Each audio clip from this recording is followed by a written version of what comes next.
No tema 968, o STF decidiu uma relevante questão, especialmente para os municípios brasileiros, que diz respeito à possibilidade de a União condicionar o repasse de valores via transferências voluntárias à apresentação pelo ente público, geralmente o município, do chamado Certificado de Regularidade Previdenciária, que, em linhas gerais, esse certificado ele comprova que aquele ente público, se ele tem um regime próprio de previdência social instituído, significa que ele cumpre as normas que são, inclusive, estabelecidas pela União sobre a correta gestão de um regime próprio de previdência social. Então, vamos passar aqui as normas em discussão, né? A gente tem, primeiramente, na Constituição Federal, artigo 24, inciso 12, a previsão de que é competência legislativa concorrente a de tratar sobre previdência social. Então, a União pode tratar sobre normas gerais e os estados e municípios tratar de forma suplementar. E para tratar sobre as normas gerais, a União editou a Lei 9.717, que ela traz algumas balizas a serem seguidas por estados e municípios que instituem regimes próprios de previdência social, que ele traz algumas regras como alíquotas mínimas, máximas, e o mais importante aqui discutido é o fato de o artigo 7º dispor que se o estado ou o município não cumprir com essas regras aqui, haverá uma suspensão das transferências voluntárias de recursos pela União. Ou seja, o estado ou o município não vai poder receber aquelas transferências de acordos, de convênios, né?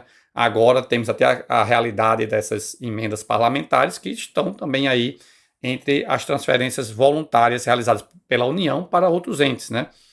Então, essa é uma questão muito relevante porque há um grande volume de recursos transferidos voluntariamente para estados e municípios, especialmente para fazer investimentos. E a discussão era de se a União teria extrapolado a sua competência legislativa ao estabelecer, inclusive, sanções, né? Ou seja, ela tem uma permissão na Constituição Federal para tratar sobre normas gerais. A questão é se ela pode, ao fazer isso, estabelecer sanções.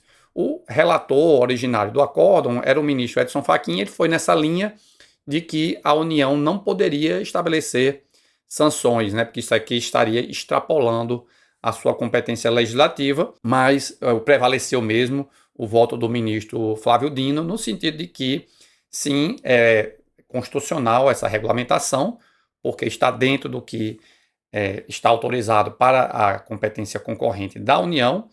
Além disso, agora, já com a reforma da Previdência, a da emenda constitucional 103 de 2019, houve uma alteração no artigo 40 da Constituição para incluir o parágrafo 22, que esse parágrafo 22 agora passou a vedar a instituição de novos regimes próprios de previdência social, portanto, só existe agora o da União e aqueles que já tinham sido criados antes dessa reforma da Previdência.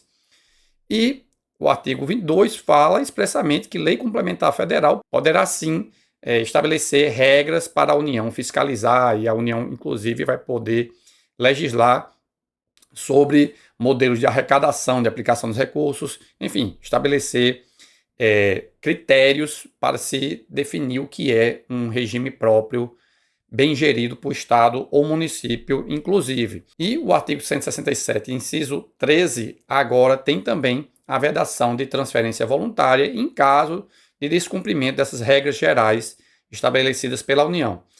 Mas, inclusive, a discussão nesse tema de repercussão geral era até mesmo anterior a essas alterações legislativas. Então, com as alterações da Emenda Constitucional 103 e também da Lei 13.846, há ainda maior lastro para a regulamentação pela União, mas, ainda assim, o STF disse que mesmo antes já havia permissão constitucional, porque estaria dentro da competência legislativa concorrente.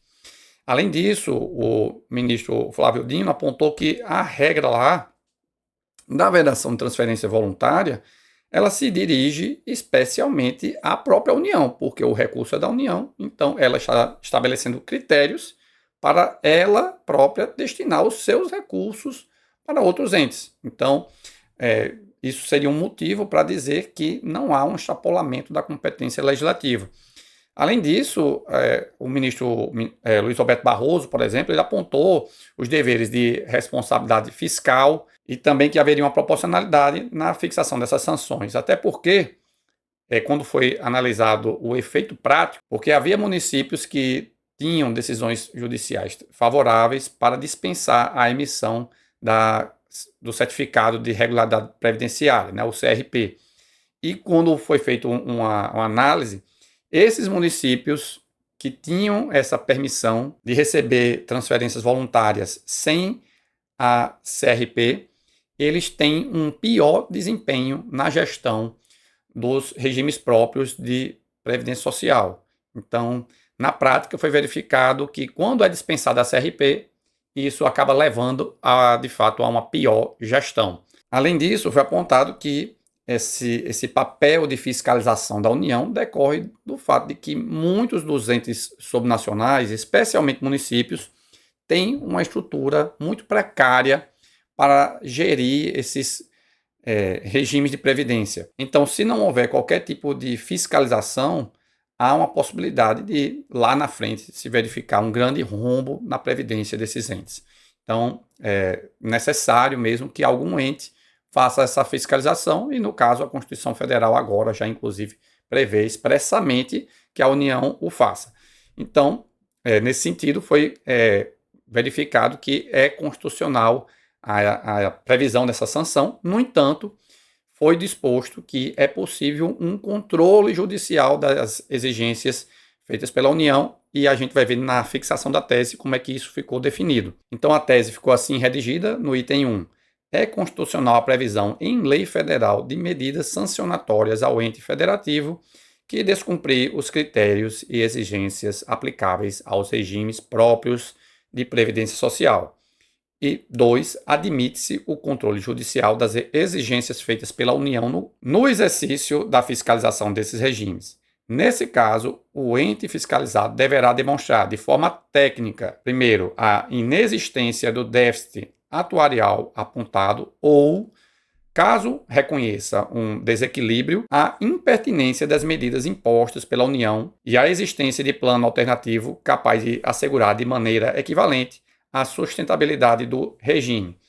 E a gente vai ver aqui no caso concreto, que era a situação do município de Passira, no Pernambuco, que no caso o município ele não controvertia a questão de existir um déficit ou de que ele estava adotando medidas para regularizar isso, nem também alegava uma desproporcionalidade da sanção aplicada pela União, ou seja, a recusa da emissão da CRP, consequentemente a recusa de celebração de acordos e convênios, né?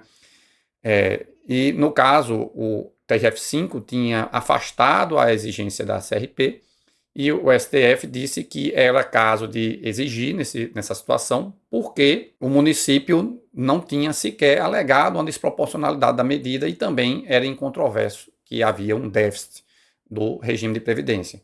Então, nesse caso aqui, foi reconhecida a possibilidade de exigir o CRP desse município para ele receber as transferências voluntárias da União. E é isso, eu espero que tenha ficado claro para vocês. Se gostaram do conteúdo, lembre-se sempre de clicar aqui no botão de curtir e de se inscrever no canal, ativar também as notificações. Espero por vocês no próximo vídeo. Até a próxima!